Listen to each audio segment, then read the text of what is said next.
नमस्कार, आप देख रहे हैं प्रदेश का सबसे भरोसेमंद news channel India news Uttar Pradesh Uttarakhand और आपके साथ मैं हूं हिमांशी नेगी।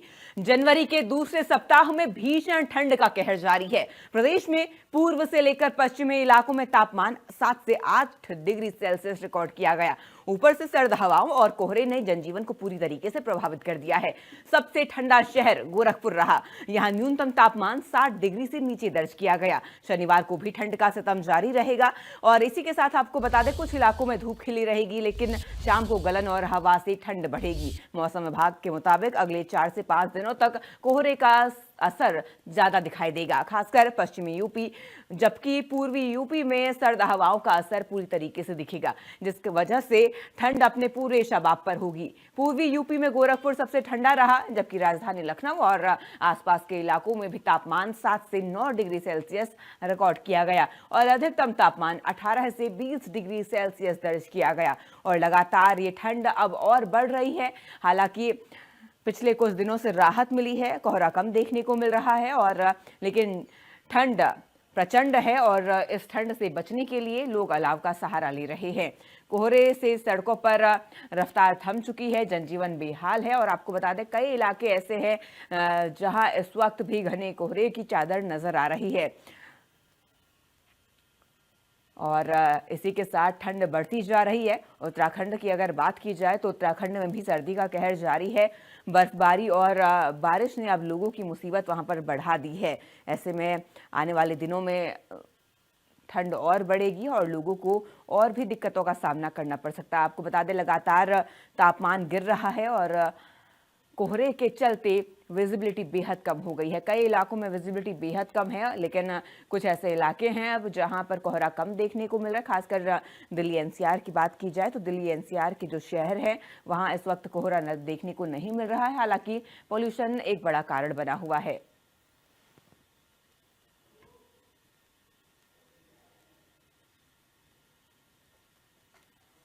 तो कोहरे का प्रहार इस वक्त हर तरफ देखने को मिल रहा है। हालांकि कुछ जिलों में इस वक्त कोहरा नजर नहीं आ रहा है और अधिक अपडेट्स के लिए हमारे साथ अलग अलग जिलों से हमारे सहयोगी जुड़ चुके हैं। सबसे पहले अमेठी आपको लिए चलूंगी। संजय यादव हमारे साथ अमेठी से जुड़े हुए हैं। संजय, क्या स्थिति इस वक्त अमेठी में देखने को मिल रही है? देखिए हिमांशी जी, अब लगातार जिस तरीके से देखा जाए तो जो कड़ाके की ठंड थी उसका जो असर है वो जनपद अमेठी में कल से कम होता हुआ दिख रहा है, क्योंकि कल से जो सूर्यदेव का दर्शन है वो लगातार हो रहा है और इससे टेम्परेचर में थोड़ी सी बढ़ोतरी हो रही है। हालांकि मौसम विभाग ने साफ तरीके से कहा है कि अब जो घने मोटी चादर है वो पूर्वी और पश्चिमी इलाकों में जरूर देखने को मिले, लेकिन मध्य जो इलाके हैं उसमें थोड़ी सी राहत देखने को मिलेगी और उसका असर साफ तौर पर देखने को मिलेगा। कहीं ना कहीं देखा जाए तो लगातार बीते दिनों जिस तरीके से टेम्परेचर में गिरावट दर्ज की गई थी, 17 से 18 डिग्री सेल्सियस के आसपास का टेम्परेचर दिन का रिकॉर्ड किया जा रहा था, अब वही टेम्परेचर बढ़कर 22 डिग्री सेल्सियस के आसपास हो गया है। वही रात के टेम्परेचर में भी 1 डिग्री सेल्सियस की बढ़ोतरी हुई है, यानी कि जो 6 से 7 था वो 8 के आसपास पहुंच गया है। तो कहीं ना कहीं थोड़ी सी राहत जो है वो देखने को मिल रही है। हालांकि 6 से 7 किलोमीटर प्रति घंटे की रफ्तार से चलने वाली जो हवाएं हैं वो देर शाम ठिठुरन का जो एहसास है वो करवाती है, यानी यूं कहा जाए कि थोड़ी सी राहत है। लेकिन जिस तरीके से मौसम विभाग का अलर्ट है वो साफ तरीके से है कि आने वाले दिनों में ये धुंध और कोहरा और बढ़ेगा, यानी यूं कहा जाए कि 2 से 3 दिन बाद जो मौसम है वो करवट लेगा और कहीं ना कहीं मोटी चादर और कड़ाके की ठंड का एहसास फिर प्रदेशवासियों को देखने को मिलेगा। कहीं ना कहीं पूरे प्रदेश में जिस तरीके से कड़ाके की ठंड पड़ रही थी उसको देखते हुए जो प्रदेश के मुखिया हैं योगी आदित्यनाथ जी, उनका सख्त आदेश था समस्त जिलाधिकारी की अपने जिले में जो तमाम व्यवस्थाएं हैं रैन बसेरे की, अलाव की या फिर गौशालाओं की, उन सारी व्यवस्थाओं को सुनिश्चित किया जाए ताकि किसी को यह ठंड परेशान ना कर सके। ऐसे में जनपद अमेठी में भी अगर देखा जाए तो कागजों में 108 जगह जो अलाव की व्यवस्था है वो की गई थी। लगभग 19 रैन बसेरे हैं जो अस्थायी रूप से चलाए जा रहे थे। हालांकि ग्रामीण इलाकों में अगर बात की जाए तो ग्रामीण इलाकों में अलाव की कोई व्यवस्था जो जिला प्रशासन है उसकी नहीं देखने को मिली। हालांकि जो व्यस्तम शहर था, यानी यूं कहा जाए कि जो चौराहे थे या रेलवे स्टेशन, बस स्टॉप, वहां पर अलाव की व्यवस्था जरूर देखने को मिली। तमाम समाज सेवी भी जो थे वो भी अलाव की व्यवस्था करवाए थे। ऐसे में कहीं ना कहीं देखा जाए तो कड़ाके की ठंड से अब थोड़ी सी राहत जो है वो देखने को मिली। हालांकि आज संडे है और कहीं ना कहीं कल तक जो छुट्टियां थी 1 से 8 तक के विद्यालय की वो कर दी गई थी और जो बड़े बच्चों के विद्यालय थे उसमें समय का परिवर्तन किया गया था। हालांकि जिस तरीके से नॉर्मल है, अब ठंडी थोड़ा सा राहत है, तो कहीं ना कहीं अब कल देखना होगा किस तरीके से जो शिक्षा विभाग है वो एक्शन लेता है, यानी कि छुट्टियां बढ़ाता है या फिर उसी पर कंटिन्यू जो है वो चलाया जाता है स्कूल। कहीं ना कहीं अब थोड़ी सी राहत दिखती मिल रही है। लेकिन ये भीषण ठंड जो थी वो तमाम बच्चे और बुजुर्गों को अच्छी खासी दिक्कत दे रही थी, जो अस्थमा थे या वायरल फीवर थे, सर्दी खांसी जुकाम, ऐसे तमाम लोग थे जहां पर सीएससी और पीएससी पहुंचकर या जिला अस्पताल पहुंचकर अपना इलाज करा रहे थे। कहीं ना कहीं देखा जाए तो मरीजों की संख्या जो थी वो भी अच्छी खासी बढ़ी हुई थी, क्योंकि जहां प्रतिदिन अगर सीएससी की बात करें तो 200-250 की आसपास की जो ओपीडी है वो हो रही थी, और लगभग 1500-1600 से आसपास की जो ओपीडी है वो जिला अस्पताल में हो रही थी। तो कहीं ना कहीं जो कड़ाके की ठंड का असर है वो चारों तरफ देखने को मिल रहा है। ऐसे में लगातार जिस तरीके से ये गाइडलाइन जारी की जा रही है कि तमाम सावधानी बरतना है, अपने आप को अगर कहीं बाहर निकलते हैं तो वो गर्म कपड़े पहनना है, तमाम वो व्यवस्थाओं के साथ निकलना है ताकि आपको ठंड न परेशान करे। कहीं ना कहीं बीते दिनों भीषण कोहरे के चलते तमाम जो रोड थे या जो यातायात था उस पर भी प्रभाव देखने को मिला। यानी यूं कहा जाए कि जो रफ्तार थी उस पर ब्रेक लगी थी। कहीं ना कहीं विजिबिलिटी बहुत कम थी, लेकिन 2 दिनों से अब राहत देखने को मिल रही है। अभी 2-3 दिनों तक ऐसे ही मौसम बने रहने का अनुमान लगाया जा रहा है, लेकिन उसके बाद करवट होगा। और कहीं ना कहीं जो ये मौसम करवट लिया है वो खास करके यह है कि जो पंजाब है, पंजाब के जो पश्चिमी विक्षोभ की हवाएं हैं वो सक्रिय हुई, तो उसके बाद से फिर उत्तर प्रदेश में जो गलन है वो थोड़ी सी कम हुई है। हालांकि पश्चिमी और पूर्वी इलाकों में अभी भी गलन बरकरार है, लेकिन अमेठी में थोड़ी सी राहत देखने को मिल रही है। जी जी। और हमारे साथ रायबरेली से हमारे सहयोगी शिव प्रसाद यादव जुड़े हुए हैं। शिव, देखिए, अमेठी में तो इस वक्त थोड़ी राहत मिली है, तापमान में भी थोड़ी बढ़ोतरी की गई है, लेकिन रायबरेली की अगर बात की जाए तो वहाँ क्या स्थिति है? धूप खिली हुई नजर आ रही है, लेकिन तापमान क्या? और आगे मौसम विभाग ने वहाँ के लिए क्या कोई अलर्ट जारी किया है? हिमांशी, जिस प्रकार से कल जो है सूर्योदय की पूरे दिन दर्शन रहे, उससे ये रहा कि थोड़ा तापमान में बढ़ोतरी आई। और आज भी जो है सुबह का वक्त है, सूर्योदय के दर्शन हो रहे हैं, और यूं कहे कि धीरे धीरे जैसे दोपहर छाएगी, धूप बढ़ेगी। ऐसे में जो मौसम इस तरह का परिवर्तन हुआ है, ये जो है आगे आगे आने वाले दिनों में बहुत ज्यादा जो सर्दी बढ़ने की, और खास बात ये बता दें कि जैसा मौसम के जानकार और लोग बता रहे हैं कि ये जो कड़ी धूप हो रही है कल से, और आज अगर कड़ी हो गई तो बारिश की पूरी संभावना बनी रहेगी, क्योंकि बादल जहां भी आसमान में है वो इकट्ठे हो जाएंगे, और अगर उससे हवाएं जब चलेंगी तो जब ठिठुरन बढ़ेगी तो मौसम और जो है प्रभावित करेगा लोगों को। लेकिन फिलहाल कल से राहत है। आज रात का टेम्परेचर में थोड़ी सी बढ़ोतरी आई है, 9 डिग्री के आसपास रहा, और दिन में 22 से 23 डिग्री रहने का अनुमान जताया गया है। जितने भी जिला इंतजाम है, जिला प्रशासन के इंतजाम उनके लगातार चल रहे हैं, उनके अलाव चल रहे हैं, रैन बसेरे चल रहे हैं। लेकिन इसके पहले, आज और कल के पहले छोड़ दिया जाए तो जैसे ही अभी भी आसमान जब खुला है 4 जैसे बजता है, तो आप तो समझ सकते हैं कि सर्दी बहुत ज्यादा। अगर हवा चल गई तो हवा में जो गलन और ठिठुरन, उससे कहीं राहत नहीं है।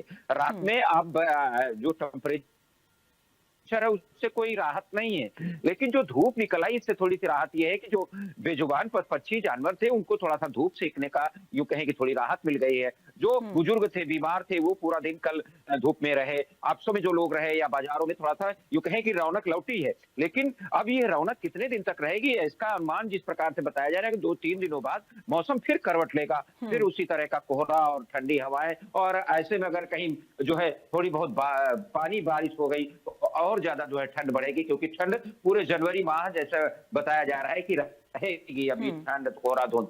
दूसरी तरफ जो आसमान में ये क्लियर बहुत पहले से छाई हुई थी, 2 महीने हो गया है, जो प्रदूषण की एक्यूआई लेवल वो रायबरेली में 200 के आसपास है। बीते 2 दिन पहले तो 250 के आसपास चला गया था। राहत कहीं से मिलने वाली अभी नहीं है। हालांकि जो ये सूर्योदय का दर्शन हुए हैं, थोड़ा सा अभी थोड़ी मामूली तौर पर राहत देखी जा रही, लेकिन आगे आने वाले दिनों में जो है मौसम खराब होने की पूरी संभावना है। जी। संजय त्यागी हापुड़ से हमारे साथ जुड़े हुए हैं। संजय, हापुड़ में क्या स्थिति देखने को मिल रही है?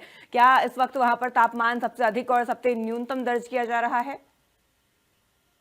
जी, अगर हापुड़ के तापमान की बात करें तो लगभग 6 डिग्री के आसपास न्यूनतम तापमान हापुड़ का दर्ज किया जा रहा है। और बात करें तो ठंडी हवाएं यहाँ पर चल रही है, पछुआ हवाएं यहाँ पर चल रही है। और कोहरे की अगर बात की जाए तो अभी भी विजिबिलिटी काफी डाउन दिखाई दे रही है।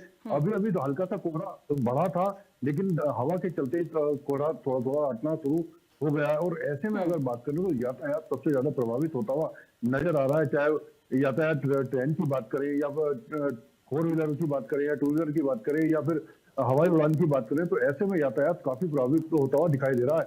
अगर रेलवे की बात करें तो इस समय रेलवे ने अपनी ही रेलवे लाइनों पर पेट्रोलियम बढ़ा दी है। और सुबह के समय हमने जब जाकर देखा था तो वहां पर पेट्रोलियम बढ़ाई गई है, और जितने भी जो वहां पर कर्मचारी हैं वो रात को लाइनों पर पेट्रोलियम करते हैं, क्योंकि ऐसे में होता क्या है कि ठंड अधिक पड़ती है और अधिक पड़ने में जो रेलवे लाइन होती है तो वो रेलवे लाइन कहीं ना कहीं से क्रैक हो जाती है। अधिक ठंड पड़ने की वजह से रेलवे लाइन अकड़ती है और जब ट्रेन उस पर आती है तो वो रेलवे लाइन टूटने का खतरा होता है। तो ऐसे में पेट्रोलियम बढ़ाई गई और रात के समय में वहां पर रेलवे कर्मचारी लगातार पेट्रोलियम कर रहे हैं, देख रहे हैं कहीं यातायात प्रभावित तो ना हो जाए या कोई दुर्घटना तो ना हो जाए, क्योंकि ठंड के चलते हुए बहुत सावधानियों को देखना पड़ता है। और अगर इस समय हापुड़ की ठंड की बात करें तो कड़ाके की ठंड हापुड़ में पड़ रही है, कोहरा भी पड़ रहा है।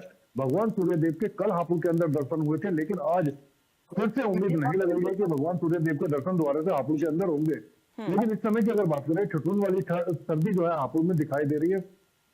ऐसे में लोग सर्दी से काफी प्रभावित होते हुए नजर आ रहे हैं। अगर बात करें तो जितने भी हापुड़ के जो रैन बसेरे हैं या जगह जगह पर अलाव जलाए गए हैं, प्रशासन अपनी तरफ से काफी कोशिश भी कर रहा है। लेकिन अगर हापुड़ के जो बात करें लोगों की, तो लोग भी आगे चलकर आ रहे हैं और वो लगातार लोगों में कंबल वितरित कर रहे हैं, जैसे कि गर्म कपड़े बांट रहे हैं। और ऐसे में अगर देखा जाए तो शाम के वक्त या सुबह के वक्त जगह जगह पर स्टॉल लगाकर लोग जैसे गर्मियों में शरबत वगैरह बांटते थे, इस समय चाय वितरण सबसे ज्यादा कर रहे हैं। अगर बात करें तो लोग बाग रात को अपनी गाड़ियों में लेकर कपड़े निकलते हैं। जो भी व्यक्ति कहीं छुटता हुआ नजर आता है, उसको कपड़े कम नजर आते हैं, तो लोग इस तरीके के कार्य को आगे दिखा रहे हैं कि कोई भी व्यक्ति इस तरीके से ठंड से परेशान ना हो। अगर सबसे बड़ी समस्या इस समय है तो वो आवारा जानवरों के सामने है, क्योंकि ठंड अधिक पड़ रही है और उनके पास में ऐसी कोई जगह नहीं होती और ना ही गौशालाओं में इतने जानवर रखने की हापुड़ की क्षमता दिखाई दे रही है। अधिकतर जानवर जो है या तो जो पेड़ है, पेड़ों के नीचे बैठे हुए दिखाई देते हैं या फिर बाघ वगैरह का सहारा वो लेते हुए दिखाई देते हैं। और इस समय सबसे ज्यादा दिक्कत का सामना जो करना पड़ रहा है, जो गरीब तबके के लोग हैं उनको सबसे ज्यादा इस चीज का सामना करना पड़ रहा है। क्योंकि अगर बात करें तो उनके बच्चे वगैरह जो हैं, कुछ तो उनकी मजबूरियां हैं क्योंकि उनके पास कपड़े नहीं है पहनने के लिए, पैरों में जूते या चप्पल वगैरह नहीं है, और कुछ वो लोग इस ठंड का फायदा भी उठाते हैं, क्योंकि अगर वो ज्यादा से ज्यादा कम कपड़ों में रहेंगे तो लोग उनको ज्यादा से ज्यादा दान करेंगे और ज्यादा से ज्यादा उनको आकर पैसा देंगे या कपड़े देंगे या जूते देंगे। तो इस तरीके का लोगों ने इस मजबूरी का फायदा उठाना भी शुरू कर दिया है। जी बिल्कुल। संजय, आपके पास मैं आना चाहूंगी। देखिए, जैसा हमारे सहयोगी ने बताया कि शीतलहर इस वक्त भी लोगों के लिए परेशानी का सबब बनी हुई है। अमेठी की अगर मैं बात करूं, शीतलहर को लेकर वहां पर क्या स्थिति देखने को मिल रही है, और इसी के साथ आपसे ये भी जानना चाहूंगी, देखिए जो ओस की बूंदें हैं सुबह सुबह वो जमी हुई नजर आती हैं और एक पतली बर्फ की चादर भी अब खेतों में जमी हुई नजर आ रही, तस्वीरें पूरे प्रदेश से सामने आ रही है। तो अमेठी में क्या स्थिति है? देखिए मनसी जी, कहीं ना कहीं देखा जाए तो जिस तरीके से बीते दिनों अगर बात करें तो जो शीतलहर था उसका पूरा असर था, क्योंकि जब पश्चिमी विक्षोभ से हवाएं चल रही थी तो वो पूरी तरीके से जो ठिठुरन है उसका एहसास करवा रही थी। और जो लेयर है वो एक मोटी लेयर शीत की देखने को सुबह सुबह मिलती है, क्योंकि इस समय भी अगर हम आपको थोड़ी सी तस्वीरें पीछे की दिखाएं तो अभी भी थोड़ी सी विजिबिलिटी कम है, क्योंकि एक लेयर जो है वो हल्की दिखाई दे रही है। और कहीं ना कहीं कहा जाए कि जिस तरीके से अब थोड़ी कल से राहत देखने को मिली है, हालांकि शीतलहर का असर है, थोड़ा सा राहत जो है वो शीतलहर से अब मिलती हुई दिख रही है, क्योंकि मौसम विभाग ने कहा है कि अब 2-3 दिन इसी तरीके से टेम्परेचर बरकरार रहेगा, लेकिन उसके बाद मौसम करवट लेगा और बारिश की भी जो आशंका है वो लगाई जा रही है। क्योंकि कहीं ना कहीं अगर देखा जाए तो जिस तरीके से जब से दीपावली थी तभी से एयर क्वालिटी इंडेक्स में उछाल पूरे प्रदेश में देखने को मिल रहा है। और कहीं ना कहीं अमेठी की अगर हम बात करें तो बीते दिनों जब बूंदाबांदी हुई थी तो उसके बाद एयर क्वालिटी इंडेक्स जो है वो 55 के आसपास आया था, लेकिन अब वो एयर क्वालिटी इंडेक्स बढ़कर लगभग 150 के आसपास पहुंच चुका है। तो कहीं ना कहीं अगर बूंदाबांदी होगी तो एयर क्वालिटी इंडेक्स से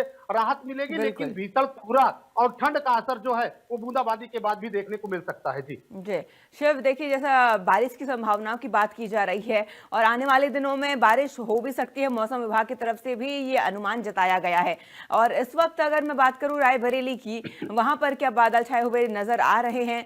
क्या मौसम विभाग की तरफ से रायबरेली के लिए भी कोई अलर्ट जारी किया गया है?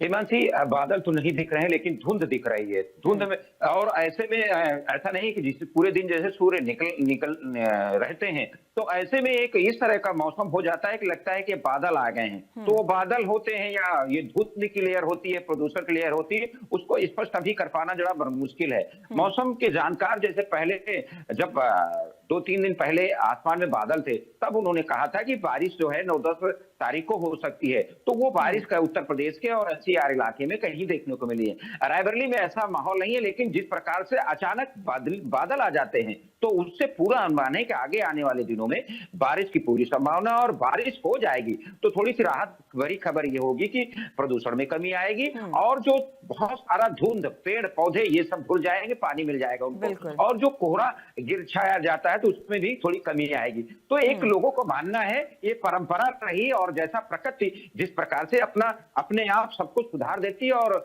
उस हिसाब से माना जा रहा है कि बारिश पूरी जो इस महीने में बारिश होगी, चाहे थोड़ी हो या बड़ी हो, जैसा मौसम विभाग ने हालांकि कोई एडवाइजरी नहीं जारी की, लेकिन जो पुराने बुजुर्ग लोग हैं और इस तरह का जो जनवरी का मौसम है, मकर संक्रांति भी आने वाली 2 दिन बाद, तो एक अनुमान ये है कि धुंध जो छाया है आसमान में, और तब अगर हल्की सी बारिश हो गई, कहीं कहीं तो तेज होने की संभावना है, तो ऐसे में ठंड और सर्दी ज्यादा बढ़ेगी और लोगों को तब बहुत ज्यादा बचने की जरूरत होगी, क्योंकि मौसम जब उतार चढ़ाव में रहता है तो बहुत ज्यादा, खासकर बीमार बच्चों और बुजुर्गों को, और जो उस तरह के बीमार हैं उनको बहुत ज्यादा जो है बचने की जरूरत होती है। यही सब डॉक्टर सलाह दे रहे हैं। ये हालात है रायबरेली के। बिल्कुल, सभी को बचने की ज़रूरत रहती है क्योंकि लगातार मौसम में परिवर्तन आ रहे हैं और कभी धूप है, कभी बारिश, और इसी के साथ कभी शीतलहर लोगों के लिए मुसीबत बनकर सामने आ रही है। संजय त्यागी, आपके पास आना चाहूंगे। देखिए, मौसम जिस तरीके से बदल रहा है, स्वास्थ्य संबंधी दिक्कतें लोगों के सामने आ रही हैं। ऐसे में बात करूँ व्यवस्थाओं की और ओपीडी की, तो ओपीडी इस वक्त हापुड़ की कैसी नजर आ रही है और कितनी संख्या में मरीज अस्पताल पहुंच रहे हैं? जी, अगर हापुड़ के मरीजों की बात करें तो ओपीडी लगभग हॉस्पिटल में, जिला अस्पताल है जैसे सामुदायिक स्वास्थ्य केंद्र है, उनकी अगर बात की जाए तो लगभग 500-700, अगर जिला अस्पताल की बात कराए तो अभी कल की बात है तो लगभग 1500 के आसपास ओपीडी वहां पर चल रही थी। और जितने भी मरीज थे वहां पर ज्यादातर गले में समस्या या फिर जुकाम की बात करें या फिर खांसी की बात करें तो ज्यादातर सर्दी से ही परेशान वहां पर दिखाई दे रहे थे। कुछ महिलाओं से भी बात हुई थी, तो महिलाओं से भी अगर बात हुई थी तो उनका कहना यह था कि ज्यादातर जो सर्दी अधिक पड़ रही है तो उसमें जैसे जोड़ों में दर्द है या फिर कमर में दर्द है, इस तरह की जो समस्या है, सर्दी की समस्या इस समय सबसे ज्यादा चल रही है और मरीज भी सर्दी से ज्यादा परेशान दिखाई दे रहे हैं। अगर हापुड़ की अगर बात करें तो सबसे ज्यादा हापुड़ का जो क्षेत्र है वो कृषि का क्षेत्र है, और ऐसे में अगर बात की जाए तो अगर बारिश होने की संभावना हापुड़ के अंदर होती है तो बारिश अगर हुई तो हापुड़ में सबसे ज्यादा किसानों को प्रभावित करेगी। ऐसे में अगर बात करें तो गेहूं किसान को सबसे ज्यादा फायदा इस समय मौसम से है, क्योंकि ज्यादा अधिक पाला पड़ने से गेहूं की ग्रोथ अच्छी होती है, लेकिन उधर अगर पाला अधिक पड़ेगा तो ऐसे में जो आलू किसान है वो बिल्कुल बर्बाद हो जाएगा। और आलू में बीमारियां लगती हैं, और बीमारियां कई बार ऐसी लगती हैं कि आलू बिल्कुल ही एक रात में बेकार हो जाता है। जैसे कि अगर बात करें तो आलू में सबसे बड़ी बीमारी लगती है बी लाइट, और बी लाइट लगभग 24 घंटे के अंदर अंदर पूरी फसल को बर्बाद कर देती है। अगर ऐसे में बारिश और होती है तो ना ही तो किसान आलू के अंदर जाकर स्प्रे कर पाएगा और ना ही उसमें कोई भी दवाई वगैरह इस्तेमाल कर पाएगा, क्योंकि पानी भर चुका होता है और पानी के अंदर किसान नहीं जा पाता। तो ऐसे में आकर किसान की जो आलू की फसल बिल्कुल बर्बाद हो जाएगी। अगर बात करें हापुड़ के जो इस समय पेशेंट है, सबसे ज्यादा जो पेशेंट हापुड़ में देखने को मिल रहे हैं वो दमे के सबसे ज्यादा पेशेंट देखने को मिल रहे हैं, क्योंकि दमे में जो बात करें लोगों के सीने में दर्द वगैरह या सांस लेने में दिक्कत, बलगम वगैरह की इस तरह की समस्या सबसे ज्यादा देखने को मिलती है, और ये समस्या सबसे ज्यादा बुजुर्गों में देखने को मिलती है। अगर ऐसे में बात करें तो सबसे ज्यादा बुजुर्ग अपने आप को सुरक्षित रख रहे हैं, ज्यादा से ज्यादा घरों से बाहर बुजुर्ग बिल्कुल भी नहीं निकल रहे हैं, और अधिक से अधिक समय या तो वो अलाव के पास व्यतीत कर रहे हैं या फिर अपने साथ जैसे चाय वगैरह, कॉफी वगैरह इस चीज का सेवन करके अपने आप की सुरक्षा करने में लगे हुए हैं। और बच्चों की बात करें तो स्कूल फिलहाल बंद चल रहे हैं, कल देखो स्कूल खुलने की उम्मीद है, और अगर मौसम ऐसा रहता तो शायद जिला अधिकारी फिर स्कूलों की छुट्टियां बढ़ाने की कोशिश करेंगे। जी जी संजय, स्कूलों की छुट्टियों की अगर मैं बात करूं, देखिए सर्दी के चलते सबसे ज़्यादा असर स्कूलों पर और बच्चों पर देखने को मिलता है, और ऐसे में अब बीमारियों का खतरा बच्चों में भी देखने को मिलता है। प्रशासन इसी के मद्देनजर स्कूलों की छुट्टी कर दी गई थी। शनिवार तक छुट्टी थी, रविवार आज है, छुट्टी का ही दिन है, लेकिन सोमवार से क्या देखने को मिलेगा? क्या कोई अपडेट्स अब तक, संजय यादव?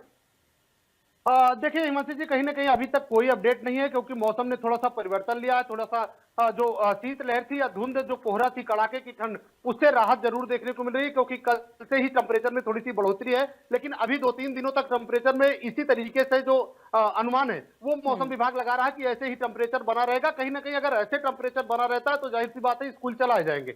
लेकिन अगर उसके बाद मौसम करवट लेता, कड़ाके की ठंड या फिर धुंध होती है या फिर शीतलहर और बढ़ती है तो जाहिर सी बात है छुट्टियां बढ़ाई जाएगी। हालांकि अभी भी पूरे प्रदेश में कल तक की छुट्टी थी और आज संडे है। अब मंडे से ये देखना होगा कि अगर टेम्परेचर स्थिर रहता है तो जाहिर सी बात है स्कूल फिर से चलाए जाएंगे। अगर टेम्परेचर में थोड़ी सी गिरावट दर्ज की गई या कोहरा धुंध देखने को मिला तो जाहिर सी बात है छुट्टियां फिर से बढ़ाई जाएगी। कहीं ना कहीं अब पूरी तरीके से 2-3 दिनों का अभी मौसम का स्थिर रहने का अनुमान लगाया जा रहा है। फिलहाल मौसम विभाग का ये कहना है कि आने वाले दिनों में जो मौसम है वो बदलेगा, यानी अभी जो प्रदेशवासी हैं उनको कड़ाके की ठंड शीतलहर से मुक्ति मिलने वाली नहीं है, लेकिन राहत जरूर इस समय देखने को मिल रही है। आने वाले दिनों में मौसम करवट ले सकता है, बारिश की जो आसार हैं वो भी लगाए जा रहे हैं और बारिश के बाद जाहिर सी बात है कड़ाके की ठंड और जो घने कोहरे की मोटी चादर है वो जरूर एक बार प्रदेश में फिर से देखने को मिल सकती है। बिल्कुल, आप सभी का जुड़ने के लिए और तमाम जानकारी, तमाम अपडेट्स हम तक पहुंचाने के लिए शुक्रिया।